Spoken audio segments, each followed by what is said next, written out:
Today I'd like to talk to you about the importance of writing a synopsis. Now, most of us do not like to write a synopsis. Even professional writers who love to write, who have made it their career to write, do not like to write a synopsis. And why? Because it's hard. We're taking an entire story that maybe is 80,000 words and we're condensing it down to maybe a couple of pages, maybe 5 pages. So it's not exciting.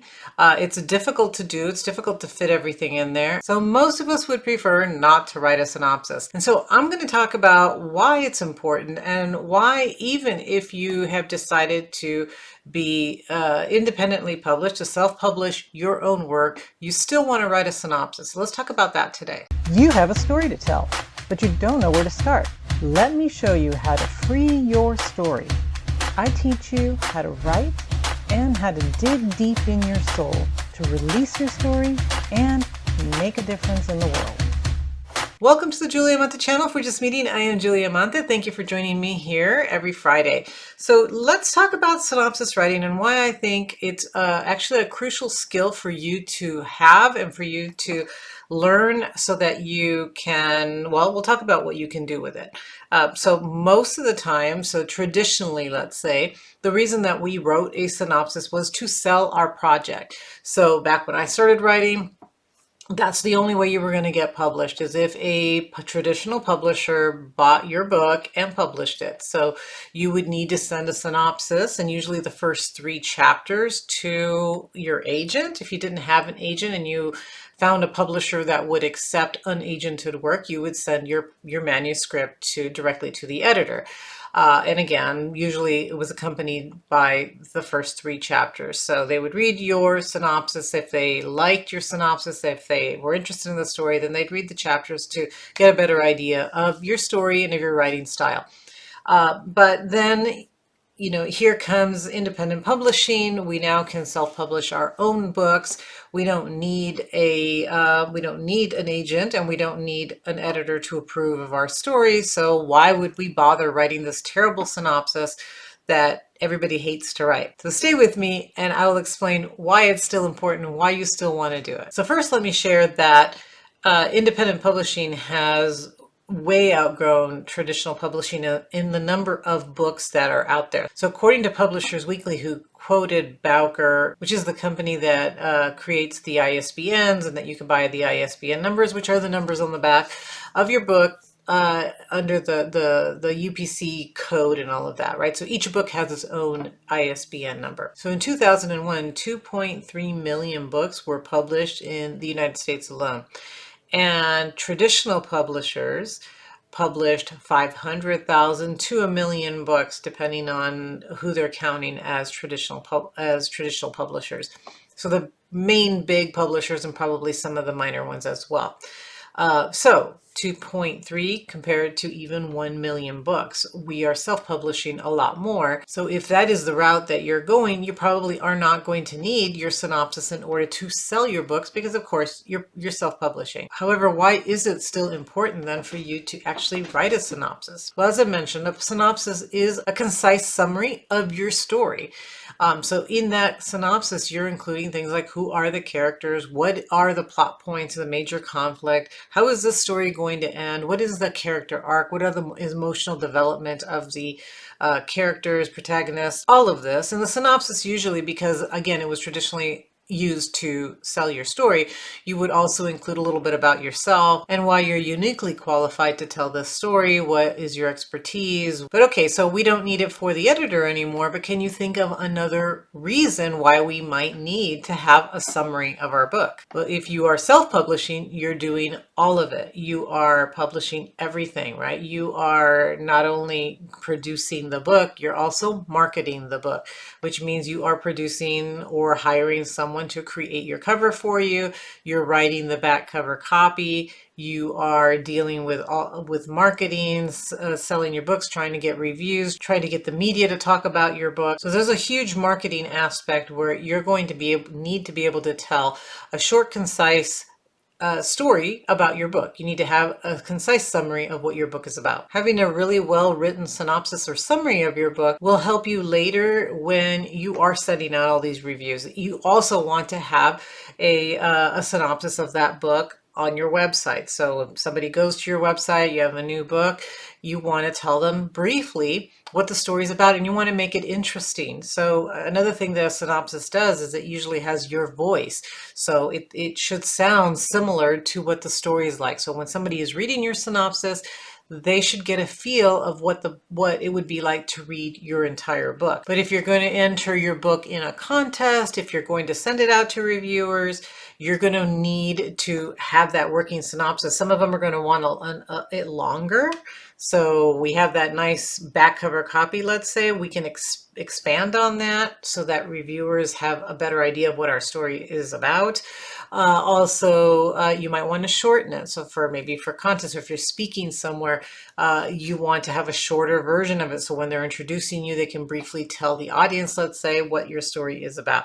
So having that marketing tool, that synopsis to begin with, gives you the ability to go back to it and alter it and use it for whatever marketing event you have. The other reason that writing a synopsis is beneficial to you, whether you're selling a traditional publisher or self-publishing, is that it helps to clarify the story for you and your reader. So when you're forced to take this expansive story that you've written with subplots and all kinds of twists and turns and multiple characters or whatever it is that you have, and you're forced to condense it, you can see clearly if it's working or not. You don't have the long scenes, you don't have the dialogue, you don't have all the things that you would normally have in the story. You just have to be able to tell the story in an interesting way and include everything that is important to understanding that story. So you'll notice, for example, if there's a gap in your story, like you started a subplot, but then you didn't really resolve it anywhere. Or maybe you took some sudden leaps and then you didn't go back and explain like how you got there. Maybe you notice that your character's goal wasn't as clear as it could have been. Maybe it started off like this is what the goal is, but as the story progresses,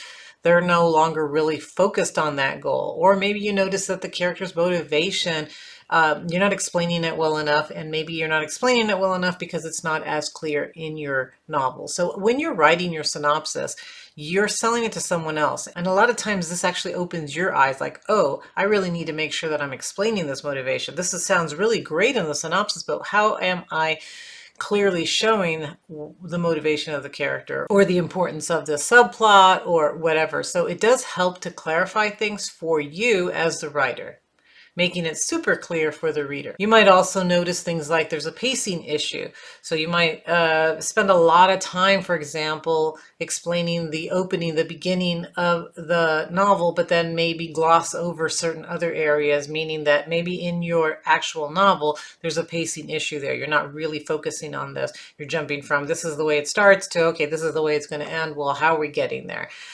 So it does help you to see these things when you are summarizing your story. So in a way, it's really nice because you're using it as a diagnostic tool to make sure that your story, when you're looking at it from that bird's eye view, that it's really working. The other reason that a synopsis is important is because if you are self-publishing, and you have any support staff. So unless you're doing everything yourself, if you are hiring a cover designer, if you're hiring somebody to write the back cover blurb, because again, that's hard to do. If you're hiring, let's say, a developmental editor, they need to know a little bit about your story. Your cover designer is not going to read your entire book, most likely. They just want to know what are the key events, what are some things that are happening in this story, and the more detailed you make it, the better the cover designer is going to be at creating a cover that represents the story, right? So the last book that I wrote was Christmas Without You, and I gave my cover designer a really detailed synopsis of what was happening in the book, and so she came up with the cover, and I thought, well, this is wonderful. And the same thing with the back cover blurb. I thought she captured it really well, what was happening in the story.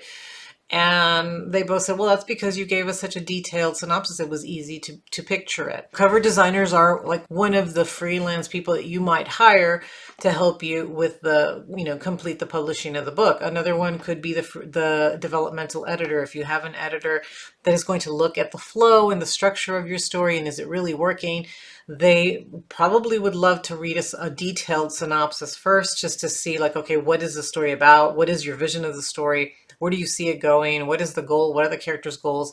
And then when they read your full story, they can see, is it matching up? Are you doing what you're saying in your synopsis? Is your synopsis really what the story is about? So having a great synopsis is going to help the people that you are working with so that you can all create the vision that you have in your mind of your book. Another reason that you want to have a really good synopsis is the readers are going to rely on your book description. When they go to Amazon, for example, Barnes & Noble, and they're reading your book description, they're making a purchasing decision based on that description. If that description isn't interesting, if you don't have the key selling points of that novel, they're going to click away from your book. Now, the description on those sites, Amazon, isn't the same really. It's similar to your back cover copy. It could be exactly like your back cover copy. It's not exactly like a longer synopsis, but it should be able to summarize the key points and the most important parts of your story, the ones that you want them to know and the ones that you want to draw them in with or entice them so that they want to read your full novel. And this is one of the reasons why you want to include the voice, your voice, the story's voice in that synopsis, because as the reader is reading this description, they're getting a little taste of what your book is going to be like. So that the tone, even just the feel of it. Is it a heartwarming story? Is it an intense thriller?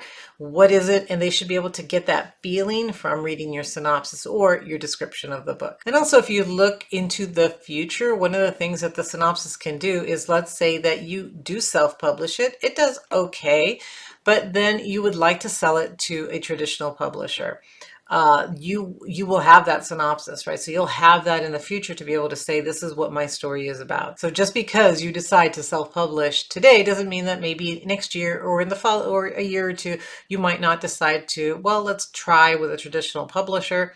Usually if you've had some success as an independent publisher, traditional publisher might be willing to look at your book and republish it. Okay, so hopefully I've convinced you that you do want to learn how to write a synopsis, that this is a skill that you want to develop. Okay, so just to keep in mind some tips for writing a synopsis. You want to keep it concise. So you're not rewriting the entire story. You're not writing 25 pages for a 50,000 word book. It needs to be short. I can't tell you how many words or how many pages. You could have a one-page synopsis. Usually they're a little longer than that. My synopses usually are about 2 to 3 pages. They don't need to be super long. Again, the shorter, more concise you can make it with as much detail that needs to be there, the better it's going to be. Focus on the essentials. So what's happening? What is the character arc? What's happening with the character? What's the emotional development of the character? What are the major plot points? Where is the major conflict? So where are things changing? Also, you can follow, for example, the hero's journey if you want to show that structure, but you do want to show the structure, how your story will develop. You want to show your voice, as I've mentioned. You want to convey the tone of the story, and you want to avoid cliffhangers. So you definitely want to, especially if you're sending this to an editor or an agent, how does the story end? It's not like, okay, read my manuscript and find out how the story ends. No, you need to show the ending. So it's a complete synopsis, a complete description of your book from opening to end. So what I want you to take away from this video is that synopsis writing is not just for traditional publishing. If you're self-publishing, you still need to write your synopsis. It's not a horror of the past that we can just say we no longer have to do that. You still need to do that. I would say even especially if you are self-publishing, you need to know exactly, you need to have a short version of what your story is about. So I encourage you to develop that skill and to make sure that you are writing a synopsis for each of your stories. All right, I hope that this has helped you. It's helped you rethink of synopsises and whether you need one or not, because you do, and that you've enjoyed the video. So if you have, hit the like button and subscribe to the channel so you'll be notified the next time that I do release one, and share the video with anyone who you think might be interested in learning more about writing a novel. And I'll see you again next Friday.